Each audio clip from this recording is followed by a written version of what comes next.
Padre Santo, gracias te damos porque eres bueno, porque para siempre es tu misericordia y tu verdad por todas las generaciones. Todo el tiempo tú eres bueno y, oh Dios, y eres bueno todo el tiempo. En ti, Señor, ha sido grandioso conocerte y saber que estás allí. Te pedimos tu bendición y tu ayuda para poder seguir adelante y te rogamos, oh Dios, sabiduría para comprender tu palabra. Te pedimos todo esto, Padre, en el nombre de Jesús nuestro Señor. Amén y amén. Hoy vamos a ver el tema de lo que es la naturaleza de la iglesia. Ese es el tema que vamos a ver hoy. Vamos a pasar para que veamos el tema. Y este tema, hermanos, tiene que ver con lo que es la iglesia de Cristo. Este es el primer tema. Vamos a incluir algunos otros temas allí. No vamos a hacerlo tan extenso porque el propósito de esto es cubrir algunas doctrinas básicas y generales. Por ejemplo, ¿qué dice la Biblia acerca de lo que es la iglesia? Cómo se formó la iglesia, quién es el dueño de la iglesia, pero también cómo actúa la iglesia y cómo trabaja la iglesia. Personalmente estoy muy contento delante del Señor de que hay iglesias de sana doctrina, hay iglesias que gracias al Señor pueden afrontar ciertas situaciones difíciles y juntos seguir y el Señor siempre va a estar allí. Gracias a Dios por eso. Agradezco profundamente a mi iglesia Vida Eterna, donde pertenezco, donde soy pastor, y donde hay hermanos de mucha fe y hermanos que pues no solamente me fortalecen, sino que mutuamente se fortalecen, nos animamos, nos estamos motivando. Sí hay problemas porque somos humanos y sí es cierto, hay dificultades, pero Cristo está allí y es algo que hay que resaltar. Como la iglesia de Cristo se ha sostenido y cómo la iglesia de Cristo se puede sostener.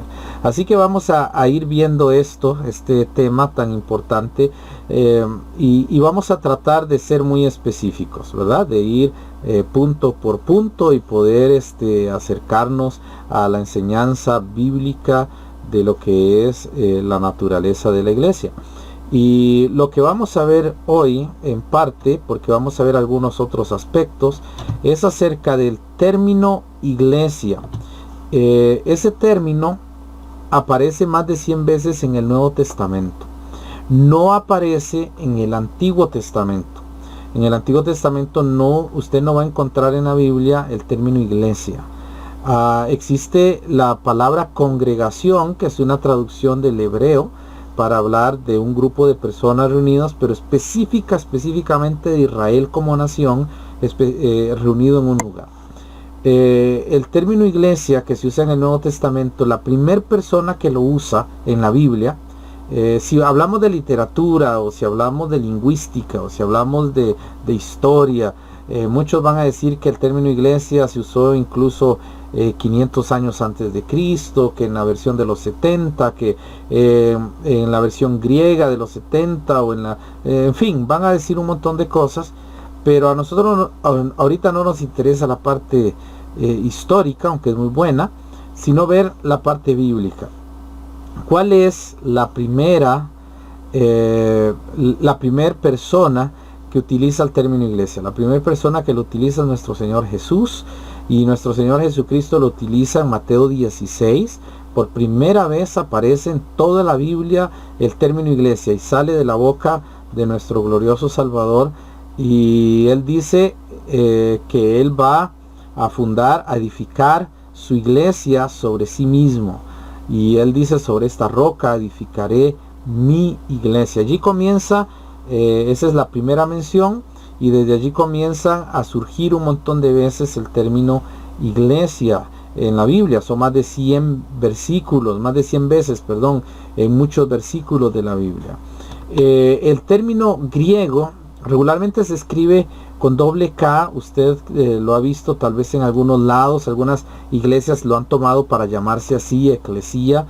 El término griego significa congregación o asamblea. Iglesia no es un edificio. Iglesia no es una institución. Iglesia no es un objetivo humano de propósito. No, la iglesia es una congregación. El término congregación o asamblea es un grupo de personas que se reúnen en un lugar con un propósito específico, con un propósito que los une a ellos y pueden trabajar o pueden estar juntos. Ahora, esto es muy importante porque en las escrituras la palabra iglesia se refiere mayormente a la iglesia de Cristo.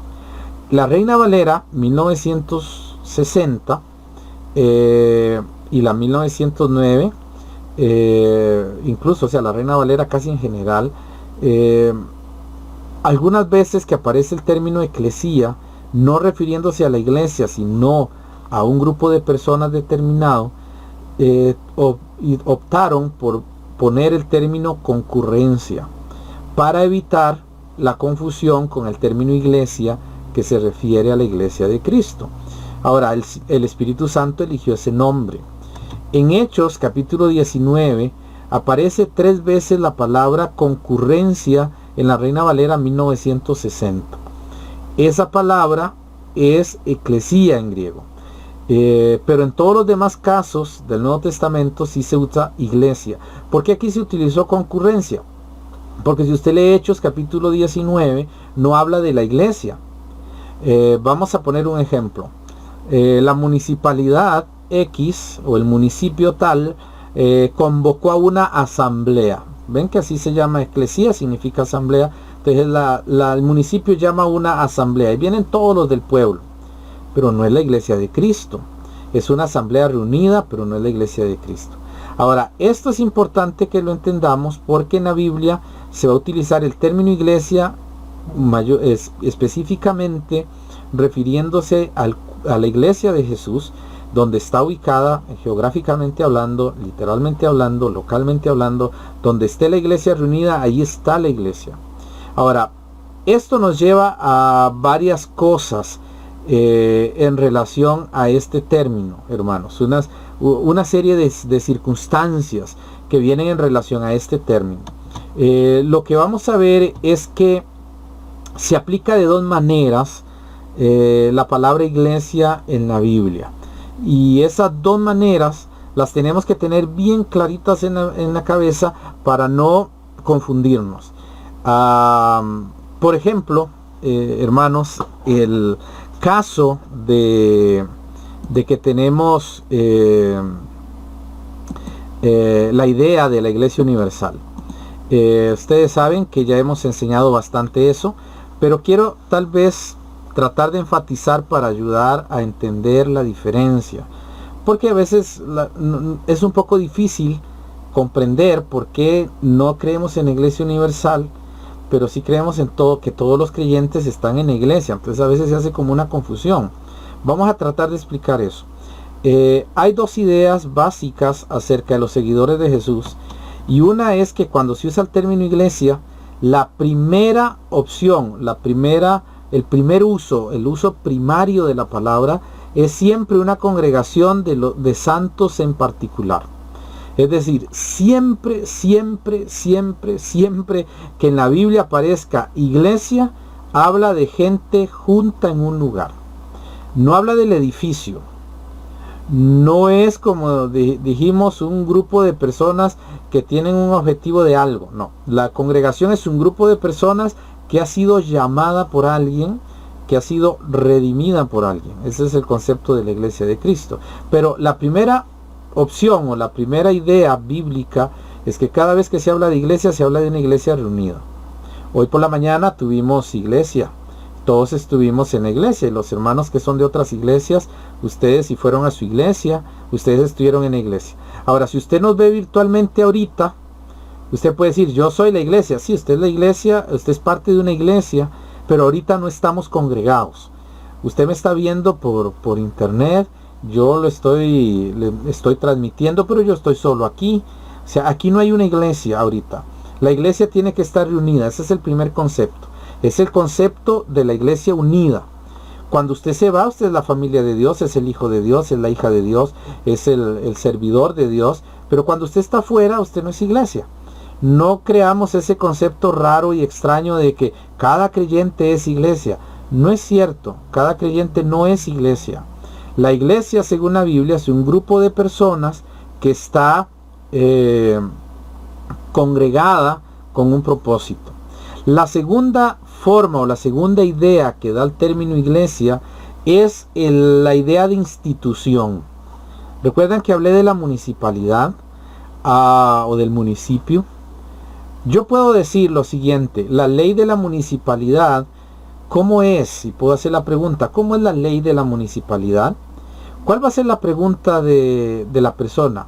¿De cuál municipalidad?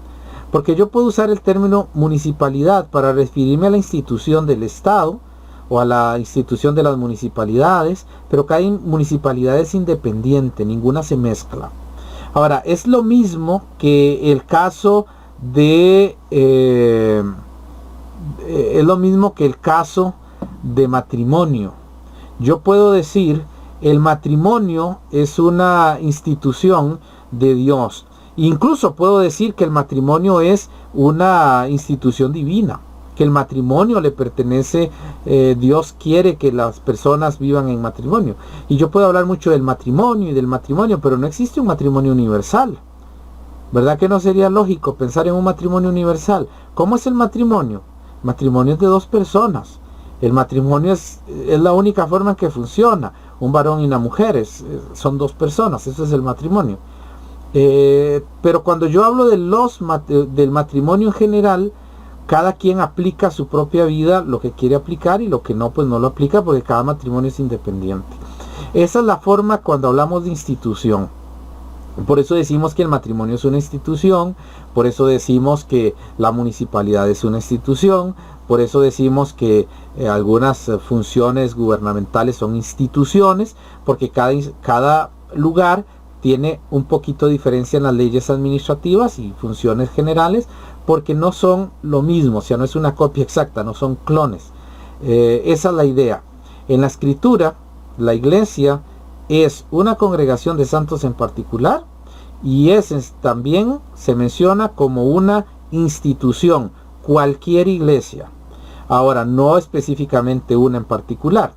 Esta última parte, o sea, esta segunda forma de iglesia como institución, usted lo va a encontrar en Efesios capítulo 1, versículo 22, en Efesios 3, 21, en Efesios 5, 27 y en Efesios 5, 25. Usted allí va a encontrar la idea de que la iglesia es una institución.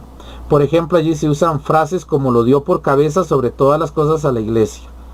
Obviamente que no es solo a la iglesia de Éfeso. O sea, si usted lee Efesios 1:22, cuando dice eso, no está hablando solamente de la iglesia de Éfeso. Él está hablando de cualquier iglesia. O sea, la iglesia, y a los hermanos que son de otras iglesias, con todo respeto, voy a utilizar nuestra iglesia donde pastoreo. La iglesia Vida Eterna es cabeza sobre todas, Cristo es la cabeza sobre todas las cosas en nuestra iglesia. Es decir, nuestra iglesia es la plenitud de aquel que lo llena todo en todo. Es igual que el caso de las iglesias en otros lugares, en Guadalupe, en Alajuela, en Limón, en Colombia, en donde sea que haya una iglesia de Cristo, allí está Cristo gobernando esa iglesia. Por eso dice Pablo: a Él sea gloria en la iglesia por Cristo Jesús, por todas las edades, por los siglos de los siglos. En cualquier iglesia de Cristo pasa eso. No está hablando de una iglesia universal, está hablando del término iglesia como institución. Ahora, Cristo, dice también ahí esos pasajes, amó a la iglesia y se entregó a sí mismo por ella. Eso es lindo cuando usted sabe que no solamente fue a Éfeso. Él amó a la iglesia de Tibás, él amó a las iglesias en Tibás, a las iglesias en Paraíso, a las iglesias en Cartago, a todas las iglesias que son de Cristo realmente. Esas iglesias Cristo las amó y se entregó por cada una de ellas. Ahora, no es una iglesia universal, pero se está hablando de forma institucional. Esa es la idea y ese es el propósito del término iglesia. Entonces, cuando hablamos de una iglesia, hablamos de un grupo de personas que Cristo, no un pastor, no una institución, no una misión, no una denominación, no un grupo de gente formó la iglesia.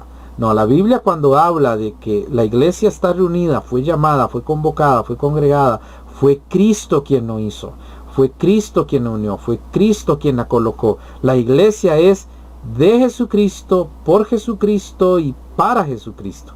Esa es la iglesia, o sea, la iglesia es de Él, 100%. Y esto es una de las ideas importantes acerca de la iglesia como institución, que la iglesia le pertenece a nuestro Señor y Salvador Jesús. Entonces nosotros hablamos de la iglesia de Jesucristo. Ahora, ¿por qué nosotros no ponemos en el frente, por ejemplo, en las iglesias no ponen en el frente iglesia de Jesucristo? Porque usted sabe que hay ya un nombre que se utiliza, iglesia de Jesucristo de los santos de los últimos días. Ya no es la iglesia de Jesucristo esa, pero tienen ese nombre. El nombre correcto de nosotros de bíblico es que la iglesia es de Jesucristo, pero no ponemos ese nombre allí. Ahora, la iglesia no necesita un nombre. La iglesia necesita una doctrina, una enseñanza, una formación.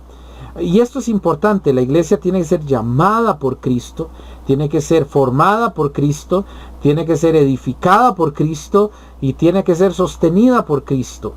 Y eso es lo que hace una iglesia. Esa es la iglesia local de la cual somos parte. Entonces nosotros no podemos recibir o no podemos creer en una iglesia universal e invisible.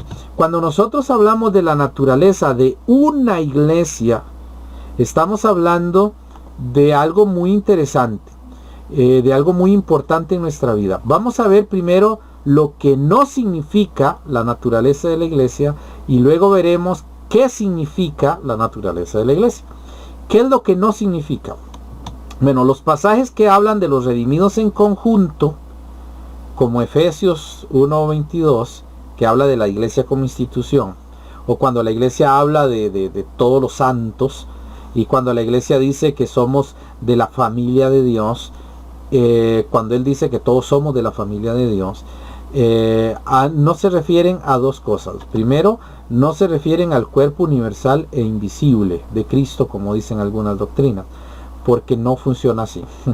El término iglesia exige algo, y usted lo puede encontrar en cualquier diccionario teológico, incluso los que creen en la iglesia universal. Usted va a encontrar que el término iglesia exige algo.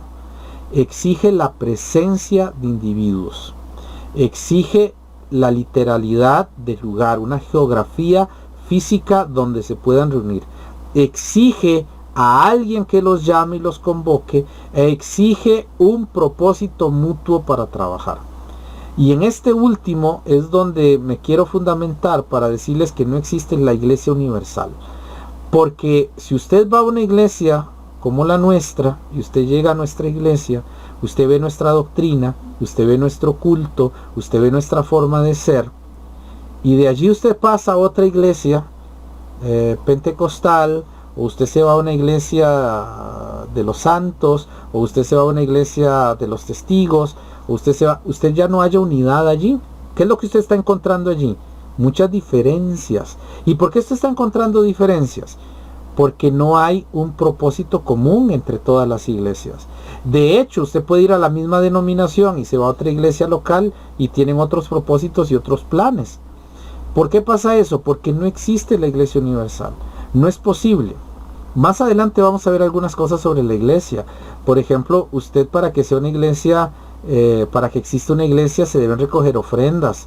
Deben haber diáconos, deben haber ancianos, pastores, deben haber ministerios, debe haber predicación de la palabra, debe haber beneficencia, el sostenimiento a las viudas, el sostenimiento a los necesitados.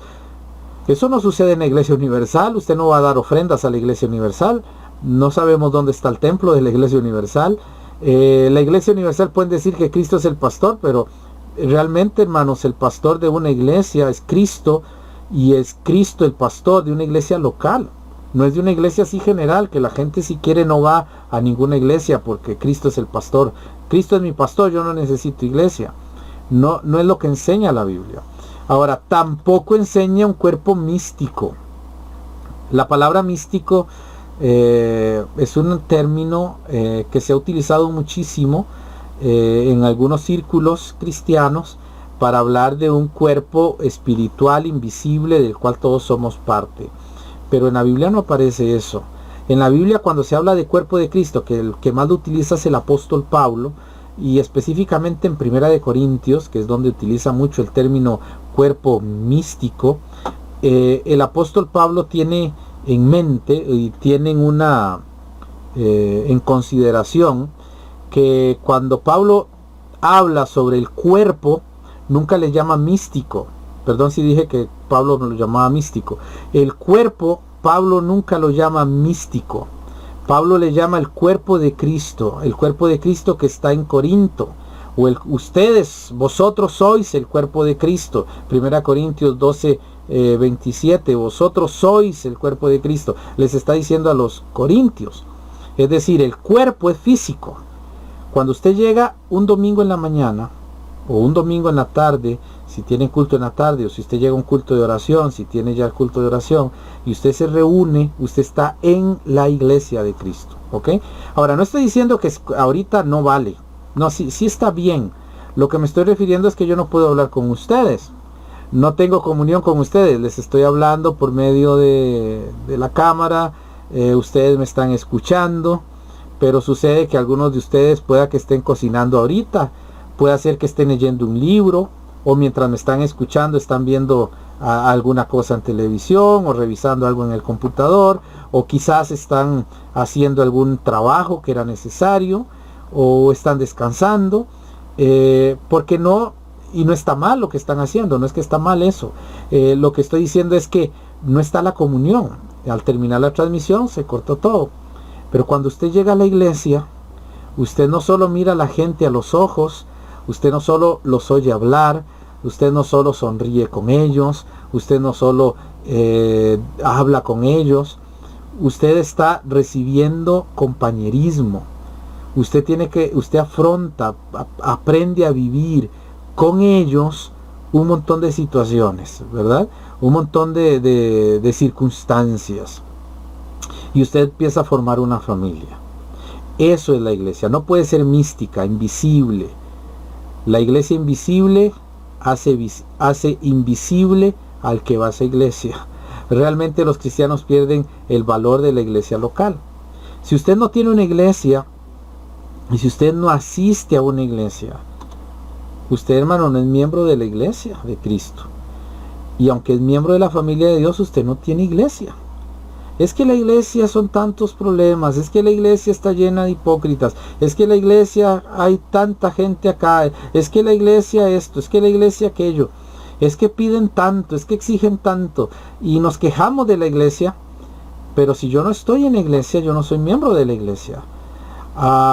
Y hermanos, y si nos quejamos y tenemos algo en contra, es porque también nosotros necesitamos ayuda. Por algo es que no podemos afrontar ciertas circunstancias. Por eso es que necesitamos a la iglesia. Sí, ahí lloramos juntos, ahí reímos juntos, ahí compartimos juntos, ahí nos equivocamos, nos reprendemos, nos corregimos. Porque una iglesia de Jesucristo, hermanos, no tiene caudillos. Una iglesia de Jesucristo, el pastor no puede ser autoritario. El pastor no puede tomar decisiones sin consultar a la iglesia. Porque la iglesia es de Cristo. El grupo es de Cristo. Y el pastor, aunque es un administrador y la Biblia ordena ciertas cosas acerca de él, el pastor sigue siendo una oveja. ¿Cuál es la diferencia? Pongo la ilustración básica. Los pastores en Israel tenían una costumbre. A veces no es muy fácil conducir las ovejas. Entonces ellos tienen lo que se llaman perros ovejeros, ¿verdad? Hay tipos de raza de perros para eso. Y ellos pueden utilizar eso, pero en la época del Antiguo Testamento no existía eso. Entonces, ¿qué es lo que hacía el pastor? El pastor miraba a las ovejas, y las ovejas tienen una tendencia a seguir a una persona, a un individuo, a una ovejita. Entonces las ovejas comienzan a seguir esa ovejita. Cuando el pastor ve a esa ovejita, que los miembros del rebaño están siguiéndola, entonces el pastor toma su ovejita, se la lleva hacia el redil y le quiebra una patita. Y usted dirá, pero qué grosero que le quiebre una patita. ¿Usted sabe por qué le quiebra una patita? Porque él le quiebra la patita a la oveja, le venda la patita, ella no puede caminar porque tiene la patita afectada. ¿Y qué hace el pastor? Se lo pone en los hombros. Y el pastor la lleva a las ovejas, y el pastor la pone con las ovejas, la vuelve a recoger a sus hombros, y eso es lo que hace el pastor con su oveja. Cuando la oveja se sana, hay un vínculo muy fuerte entre el pastor y la oveja que se le quebró la patita. Entonces, el pastor pone a la oveja no es el pastor, la oveja va a ser el administrador y va a ser quien va a guiar a las otras ovejas. Todas las ovejas siguen esa ovejita, pero la ovejita está pegado al pastor. En la iglesia de Cristo, Cristo es el pastor. Él es el que toma el control, es el dueño de cada oveja, él es el dueño de cada iglesia. Y él escoge a personas que llamamos pastores, como en mi caso.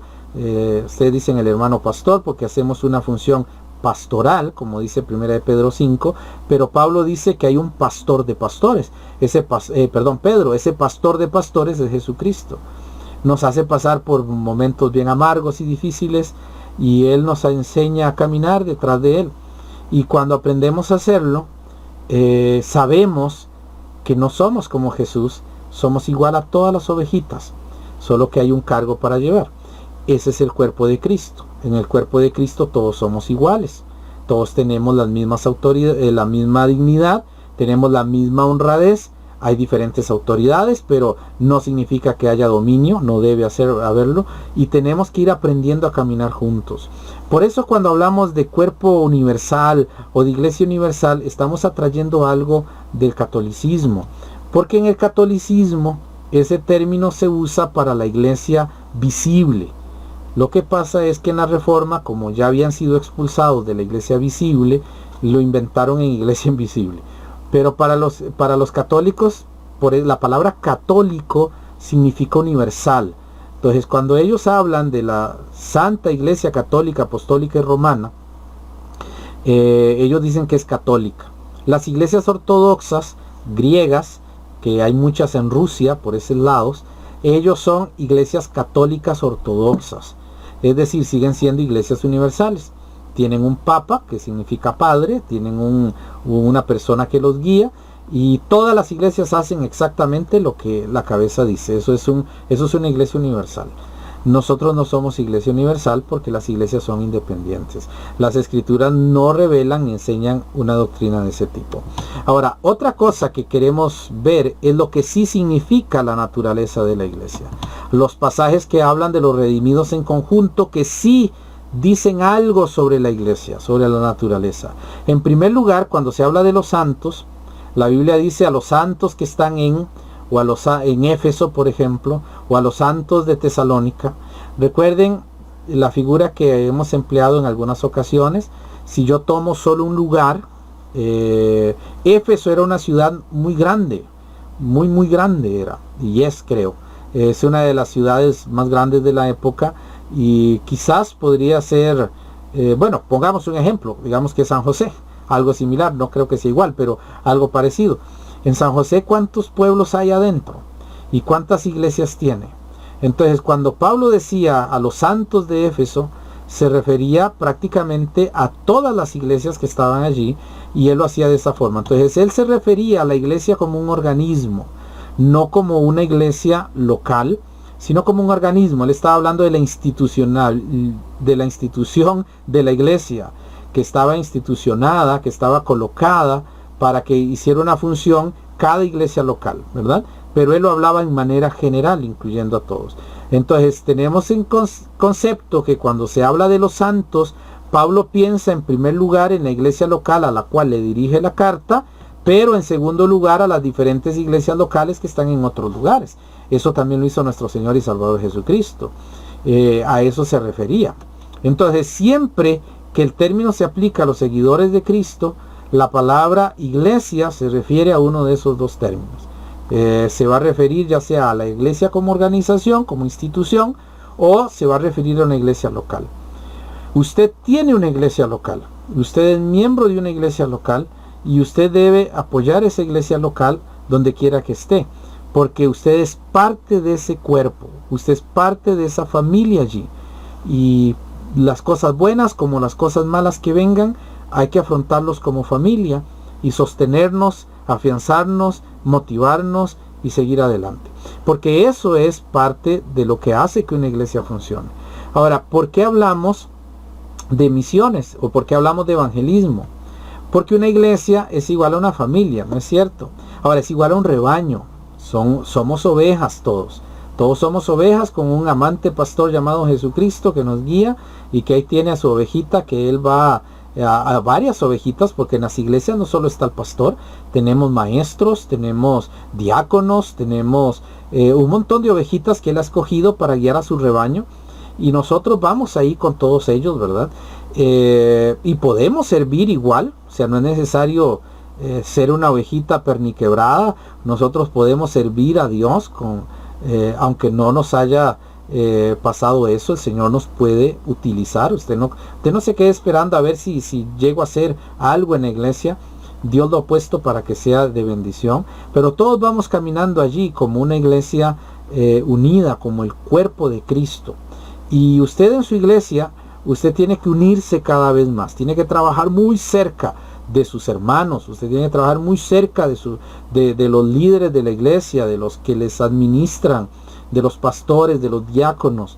Usted tiene que desarrollar esa unidad familiar, ¿verdad? Eso es lo que hace la naturaleza de una iglesia.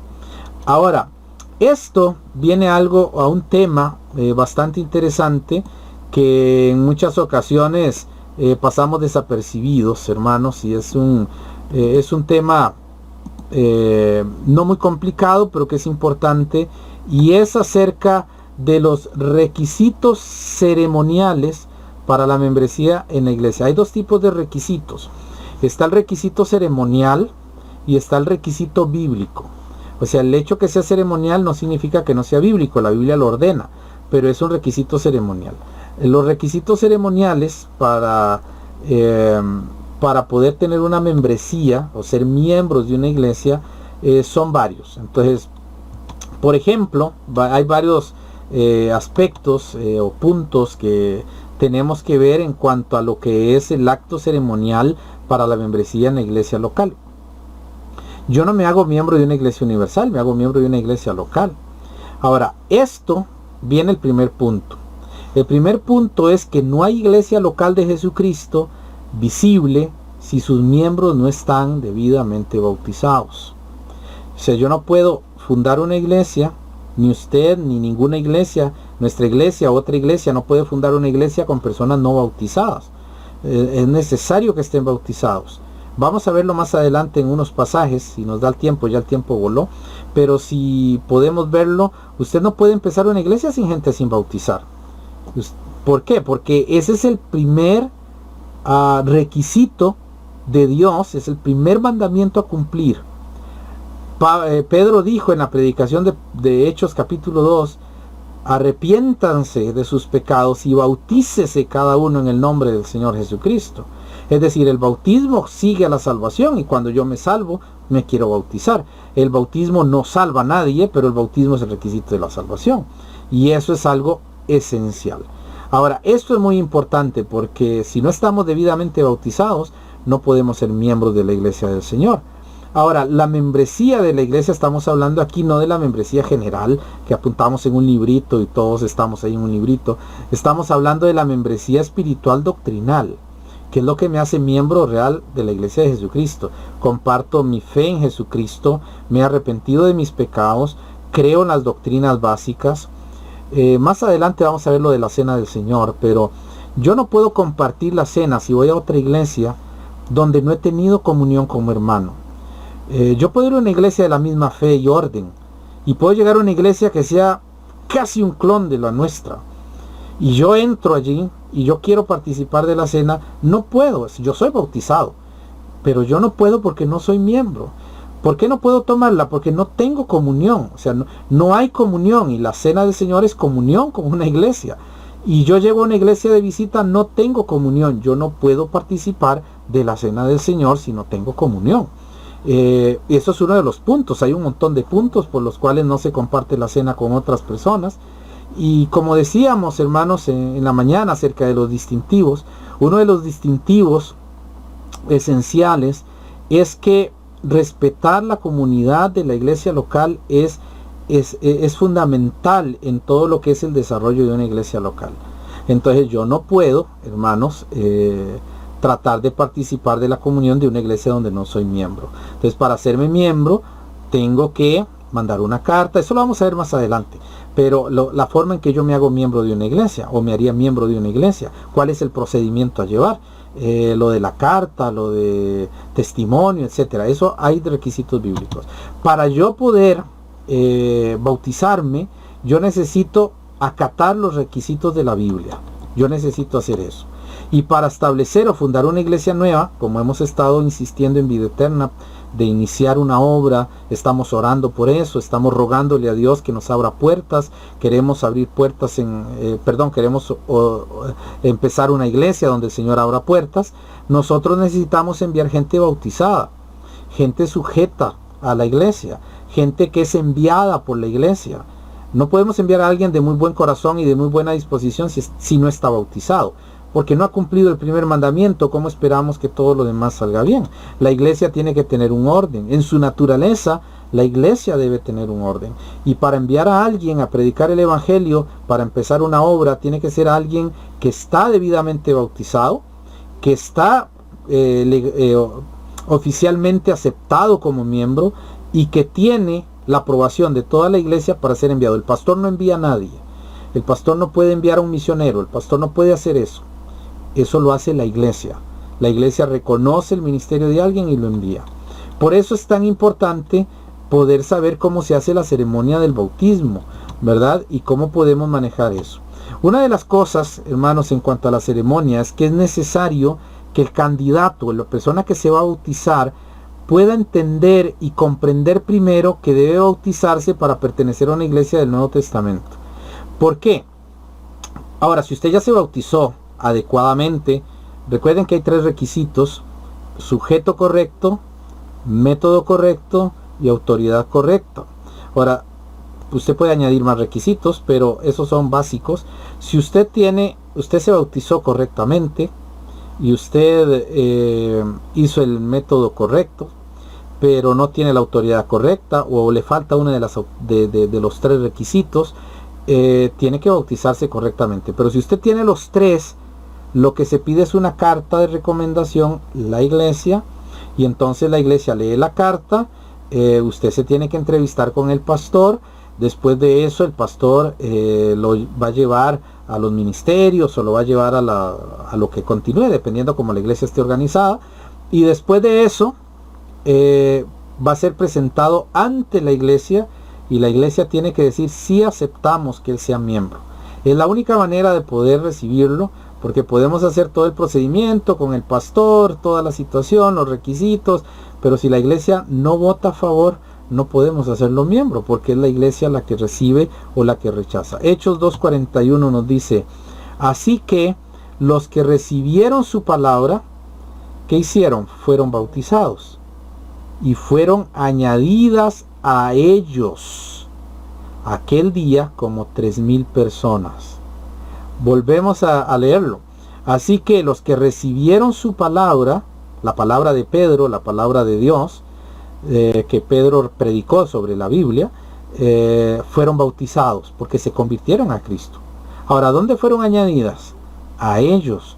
¿Por qué? Porque ya estaba la iglesia. En Hechos 2 no se funda la iglesia, ahí está la iglesia. Es la primera predicación evangelística, la primera campaña evangelística que fue el Espíritu Santo que la empezó, y que las iglesias pues deberían revivir eso. Creo que es una forma en que el Espíritu Santo habla a muchos. ¿Y qué logró? Alcanzó a esta gente y fueron unidos a la iglesia por medio del bautismo. Ellos eran judíos, se convirtieron a Cristo, entonces fueron añadidos. Si hubieran sido ya creyentes, simplemente se les va a pedir una carta. Lo vamos a ver más adelante, la Biblia lo enseña, que lo que hay que pedir es una carta, el testimonio y un tiempo de prueba. Eso está claro en las escrituras en relación a la membresía. También Vamos a ver así rápidamente, porque ya el tiempo se nos fue, algunos, no todos, pero algunos requisitos bíblicos. Hay más de 6 requisitos bíblicos, pero vamos a ver por lo menos 2, y con eso vamos a terminar por hoy. El primer requisito bíblico para que una persona sea miembro de la iglesia es que debe haberse arrepentido de sus pecados. Ahí usted tiene el pasaje de Hechos, capítulo 2, versículos 37 al 38. ¿Cuál es el primer requisito para ser miembro? Estar arrepentido de sus pecados. No es que tenga ganas de ser miembro de la iglesia. No es que tenga ganas de predicar, o no es que tenga ganas de que me envíen de misionero, o no es que tenga las ganas de que me participen en algo. Eso no es el requisito. El requisito es que se haya arrepentido de sus pecados.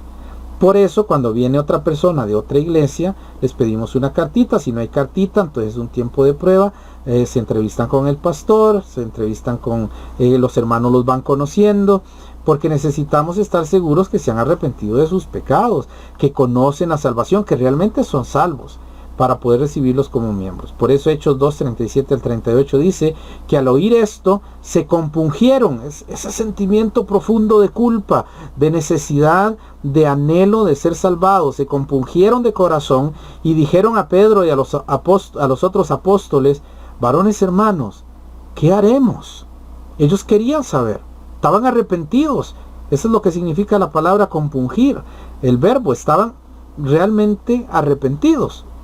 Y Pedro, que en ese momento era el que estaba dirigiendo a la iglesia de Jerusalén, les dice, primer requisito: arrepentíos y bautícese cada uno de vosotros en el nombre de Jesucristo para perdón de los pecados, y recibiréis el don del Espíritu Santo.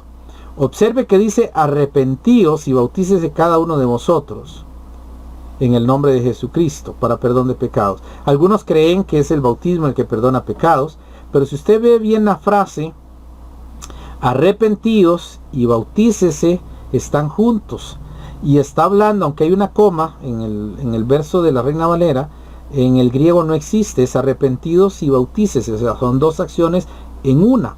Y dice, y aunque esté la coma, arrepentíos y bautícese, usted lo va a entender gramaticalmente. ¿Y qué dice allí? Cada uno de vosotros en el nombre de Jesucristo para perdón de pecados. ¿Qué es lo que perdona pecados? El arrepentimiento. El de Jesucristo que perdona pecados, porque me arrepiento de ellos. ¿Y cómo demuestro que estoy arrepentido? Me bautizo. Voy a las aguas del bautismo. Eso es lo que yo hago, eso es lo que hacemos los creyentes cuando venimos a Cristo. Y usted, hermano o hermana, si usted ha creído en Jesucristo y usted está bautizado, y usted ha seguido los pasos del Señor, pero no asiste a una iglesia local. ¿Por qué no asiste a una iglesia local? ¿Por qué no está yendo? ¿Por qué no busca una iglesia donde congregarse? Porque recuerde que si no hace eso, va a perder muchas cosas en el cielo. Hay recompensas que solo vienen por ser miembro de una iglesia local. No es cierto que vienen todas las recompensas solas. La Biblia enseña que hay recompensas especiales por ser miembro de una iglesia local. Entonces el primer requisito es haberse arrepentido de sus pecados. Y vamos a terminar con el segundo requisito. El segundo requisito es haber aceptado a Jesucristo como Salvador y Señor. Usted no se salva por el señorío de Jesucristo, como enseña un predicador por allí. Usted se salva porque ha creído en Jesucristo como Señor y Salvador. O sea, usted ha creído en Jesucristo, no en el señorío. Cristo es Señor, queramos o no. Así el hombre más malo del mundo, así el gobernante más malo del mundo, el país más perverso del mundo esté rechazando a Jesucristo, no hace que Jesucristo no sea Señor. Jesucristo es Señor, queramos o no. Él es Señor. No es aceptar eso, es aceptarlo a Él como individuo, como persona. Juan 1:12, mas a todos los que le recibieron, a los que creen en su nombre, les dio potestad de ser hechos hijos de Dios. ¿Cuál es el requisito para ser miembro de una iglesia? Creer en Jesucristo. Y estamos hablando del primer requisito, después vamos a hablar del bautismo. Pero lo más importante es que usted crea en Jesucristo. Cuando usted cree en Jesucristo, usted se hace miembro de la familia de Dios y el Espíritu Santo viene a morar en su corazón. El bautismo no lo salva. Lo que lo salva es la fe puesta en Jesucristo. Ahora, Romanos capítulo 9, versículos del 9 al 10 dice que si confesares con tu boca que Jesús es el Señor y creyeres en tu corazón que Dios le levantó de los muertos, serás salvo. Porque con el corazón se cree para justicia. Aquí con el corazón, la parte interna, con mi espíritu, con mi alma, con la parte más profunda de mi ser, yo puedo creer en Jesucristo. Pero, hermanos, yo puedo creer eso, pero cuando yo lo creo de verdad, o sea, mucha gente dice, es que yo no profundo creo en Jesús, pero yo no puedo hablar de Él. Es que yo no puedo decir que soy salvo. Es que yo no sé eso, pero yo creo profundamente. No cree profundamente, está engañado. Porque la Biblia dice que si usted cree de verdad, la boca lo dice. ¿Y cómo confirmamos eso? No solo porque dice el capítulo 10, pero con la boca se confiesa para salvación. No solamente la parte espiritual magnífica de la palabra de Dios. Es una parte natural nuestra. Cuando usted está feliz, ¿usted qué es lo que hace? Contárselo a toda la gente. Cuando usted gana algo, usted recibe algo, usted quiere contarlo a la gente. Por eso, lo dije en algunas ocasiones, por eso es que cuando nos graduamos queremos contarle a la gente.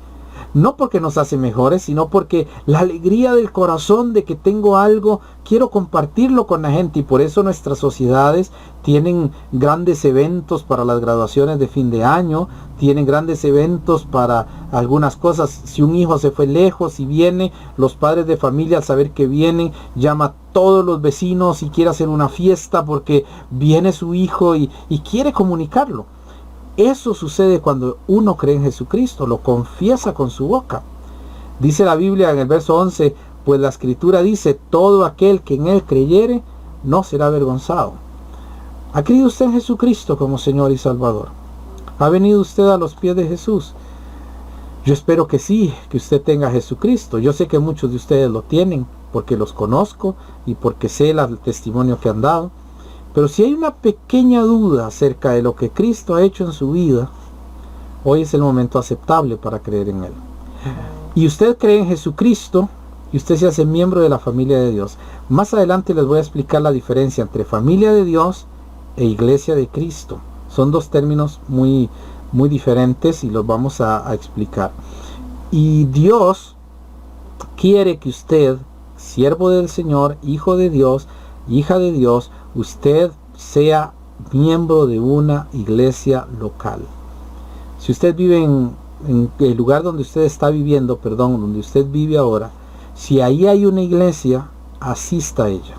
No hay iglesia, ore.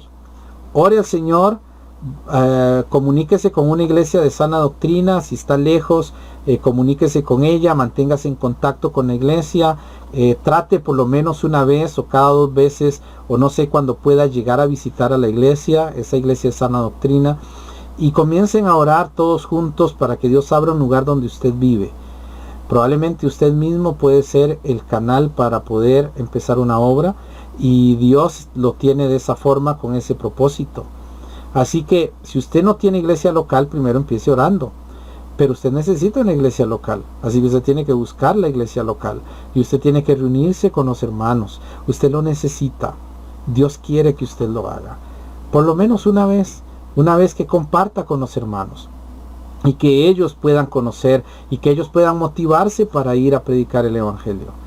Si usted no ha creído en Jesucristo, usted tiene que hacerlo por la fe. Usted tiene que acercarse a Él. Acérquese a Jesucristo y crea en Él. No hay otra forma. Hacerse miembro de la iglesia no lo hace salvo. Pero si usted es salvo, se hace miembro de la iglesia. Cristo Jesús quiere que usted sea salvado por la fe. Y solamente tiene que decirle, Señor Jesús, reconozco mis pecados, estoy arrepentido, te recibo en mi corazón, yo creo en tu nombre, yo creo en todo lo que dices en tu palabra, yo quiero ser tu hijo. Dios hará el resto. Usted no tiene que hacer nada más. Él hará el resto. Usted va a ser salvo. Pero recuerde que la iglesia de Jesucristo no tiene caudillos. Solo Cristo es el que manda. Solo Cristo es el que dirige. Solo Cristo es el que controla. Y usted puede ser parte de todo eso si acepta a Jesucristo como Señor y Salvador. Vamos a terminar con eso hoy porque ya el tiempo se me fue. Yo agradezco mucho a cada uno de ustedes por la paciencia, por la entrega, por ese tiempo tan especial que sacan para escuchar. es casi una hora lo que ustedes oyen la palabra del Señor, y espero que sea de edificación para ustedes. Usted está en una iglesia local, hermano, hermana, apoye su iglesia local. Usted está en una iglesia local, hermano y hermana, ore por su iglesia local, trabaje, participe, mézclese en los ministerios, haga lo que el Señor le ha puesto en su corazón hacer. Hable con su pastor, hable con el diácono, hable con un hermano de la iglesia, con las diaconisas, con las personas que sirven. Dígales: yo quiero servir, yo quiero trabajar, y usted va a poder hacerlo. Así que en el nombre de Jesús yo le invito a que esté en una iglesia local, a que ore, a que luche juntamente con todos los santos, y adelante, porque Jesucristo está con usted y Jesucristo está con cada uno de nosotros. Así, hermanos y hermanas, vamos a terminar para darle al Señor la gloria y darle al Señor la honra por su iglesia, porque Él nos ha dado una preciosa iglesia, y donde usted está es su iglesia, y esa es su iglesia preciosa. Así que vamos a orar. Señor, gracias te damos por habernos dado un día bueno. Gracias te damos porque nos has llenado de tu misericordia y de tu bondad. Gracias porque nos has dado un lugar donde reunirnos. Gracias porque en medio de los problemas, dificultades, como las cosas buenas, allí estás tú.